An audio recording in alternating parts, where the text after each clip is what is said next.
Hello, my friend, and welcome to Pro Wrestling Daily. My name is Aaron Machbitz. Let's talk about the very last Raw of 2025, happened on December 29th, leading up to the one-year anniversary of Raw on Netflix. So what happened? Let's talk about it. Well, most importantly, The Vision opened the show, and Austin Theory officially got introduced as part of The Vision. Now, there's been some rhetoric all week on the internet, especially on X, on the internet wrestling community, saying how Austin Theory is boring and he should go back to NXT and all these types of things. It's like very, very uneducated takes. Austin Theory is one of the best professional wrestlers. He looks good, he's strong, he moves well, he's crisp in the ring. And to say he's boring is a very weird and sort of lame take, and makes me think that you really haven't watched any Austin Theory matches. There is a specific sort of WWE formula that most of the wrestlers follow, and Austin Theory did follow that really to a T, right? He signed with WWE at a very young age, went to NXT, and now is in the main roster, and now has been on the main roster for a very long time. So yes, he does wrestle sort of in the WWE style, but WWE is the most popular and famous sports entertainment brand of all time. So there's something to be said about the WWE formula. And so there are just people online who just shit on everything all the time, and that gets them clicks and engagement, and it is what it is. Like, good for them for getting clicks. But I think Austin Theory being in The Vision is a really good spot for Austin Theory, and also sort of rounds out The Vision and makes me think, okay, Seth Rollins is coming back in 3 to 4 months. What's going to happen with The Vision? My sort of ultimate prediction would be that you're going to see Braun Breaker versus LA Knight at WrestleMania. And the reason LA Knight wins that match is you have a surprise return from Seth Rollins, and he costs Braun Breaker the World Heavyweight Championship, which again, LA Knight wins the World Heavyweight Championship. Fans go nuts. And then you see the return of Seth Rollins, and he sort of goes away to it. Does the sneak attack, whatever, has Braun Breaker lose, distraction, whatever the case may be. LA Knight wins, LA Knight celebrates, and then you see Seth officially return on the Raw after Mania, and I think that could be cool. Now, I have no idea if that's going to happen. I have no idea if that's even in the plans. No idea if, LA Knight is actually going to have a World Championship match or going to win the Royal Rumble or whatever the case may be. But you look at the Vision right now, and I'm pretty sure that out of the 4 members, Bronson Reed is the least likely to have any success when the group ends. Austin Theory, I'm not sure Austin Theory will ever be a world champion. He beat John Cena at WrestleMania and his career went straight down. So I think this is the best spot for him to be in, but I do think he's an upper mid-card guy. I don't think he is a world champion just because throughout his whole career, Austin Theory has never had like a character that the fans can really invest in. Maybe, now that I'm talking out loud, maybe that's what the people on the internet are saying when he's boring. They're saying he's boring because he doesn't have a character that I can deeply invest in. He just says, all day, all damn day. Like, sure, that's nothing that any fan can sort of invest in. So maybe he's not boring in a sense where he wrestles boring, because he's very sharp in the ring, very crisp, and he can put really good matches. I've wrestled Austin Theory. I wrestled him obviously when he was on the indies, but he's not boring. So maybe what's boring about him as I'm talking through this is the fact that he doesn't have a character that fans can really invest or sink their teeth into, and maybe that gets flushed out through The Vision as a heel, and then he does.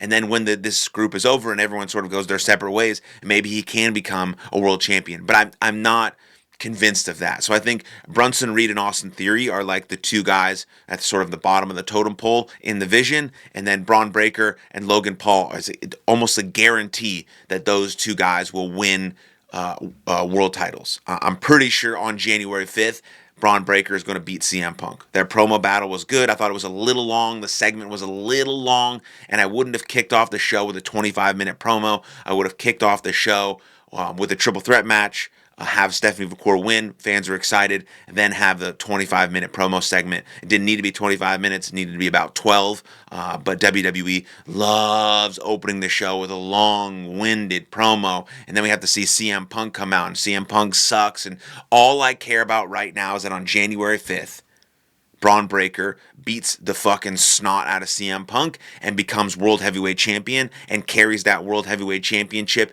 into WrestleMania. That's what I care about. So I think that was sort of the most important thing that happened on Monday Night Raw, the December 29th edition. And then you look at Gunther.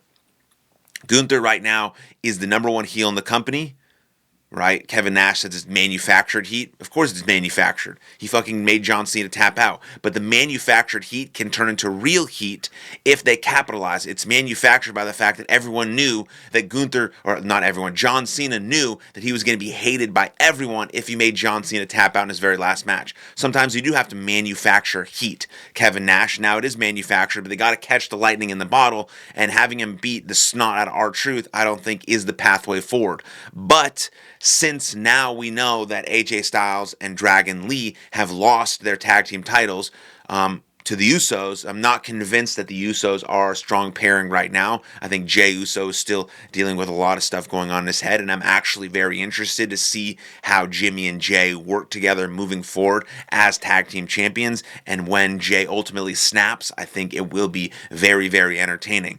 But like I'm saying, you have Gunther. He doesn't need to wrestle R-Truth. It's not making him more hated. Yeah, people love R-Truth, but they don't see him as a serious competitor. And if you don't see someone as a serious competitor, then he's not a threat to Gunther and Gunther's way of life. People want to see Gunther get his ass fucking beat because they're pissed that he beat John Cena, and more specifically that he's calling John Cena a bitch, and more specifically that he'd made John Cena tap out. So now AJ Styles and Dragon Lee lose the tag team titles, which then opens up AJ Styles now because he is going to be a singles competitor in 2026 because 2026 is AJ Styles' last year. It's well documented. He said it is. Maybe it won't be because he still can fucking go in the ring. He still has all of his faculties, and man, he can still get it with the best of them. Javon Evans, to name a few, like a very young guy that AJ Styles can still stick with. And so I think that opens up AJ Styles. So you're going to see AJ Styles now move on to Gunther. Hopefully we see a really good feud between AJ Styles and Gunther, because AJ Styles is the babyface that you need to catch this lightning in the bottle, to make sure that Gunther is really hated,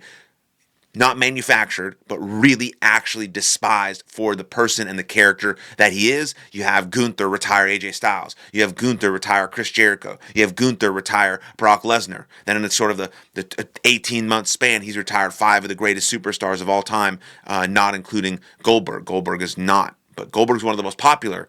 I won't get on the Goldberg train. I'm going to stay off of it. But it's like Goldberg, John Cena, Chris Jericho, AJ Styles, Brock Lesnar, all retired by Gunther, and Gunther keeps rubbing it in everyone's face. And then eventually you have an up-and-coming babyface beat him for a title, or beat him for this, or beat him for that, kind of like Sami Zayn did with the Intercontinental Championship at WrestleMania. Huge pop. Huge thing. Very well done, right? Or then you just have Gunther move on to the world title picture, and maybe he beats Roman Reigns for the WWE Championship, or maybe he beats LA Knight for the World Heavyweight Championship. I don't know. But you have to catch this lightning in the bottle, and you can't let it go to waste. If WWE lets this Gunther heat go to waste, they've totally fucked it up. So those are sort of the two most important things that happen on Monday Night Raw. Then you look at some women's stuff. Maxine Dupree continues to evolve as a talker, as an in-ring competitor. If you're a WWE fan and you're not just impressed by her sheer will of dedication to the craft and her sheer will to get better over and over and over again, then you're not really a fan of true babyfaces. She is a babyface through and through, because all she wants to do is get better and get better and get better and prove herself that she is worthy of that title and worthy of the recognition of the fans, and I absolutely love it. And of course, Becky Lynch is doing some of her best work. Cheers to those women. The triple threat match was fine. Not my favorite match. Don't care for Nikki Bella.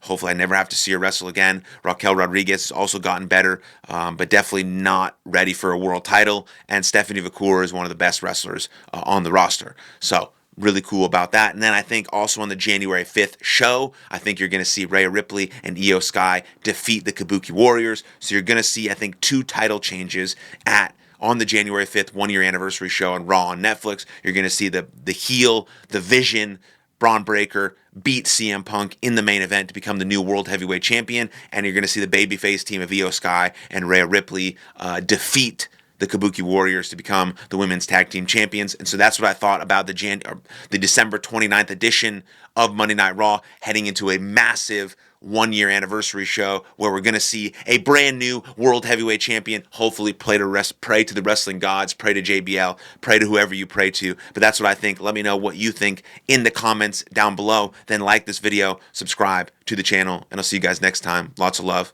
Cheers.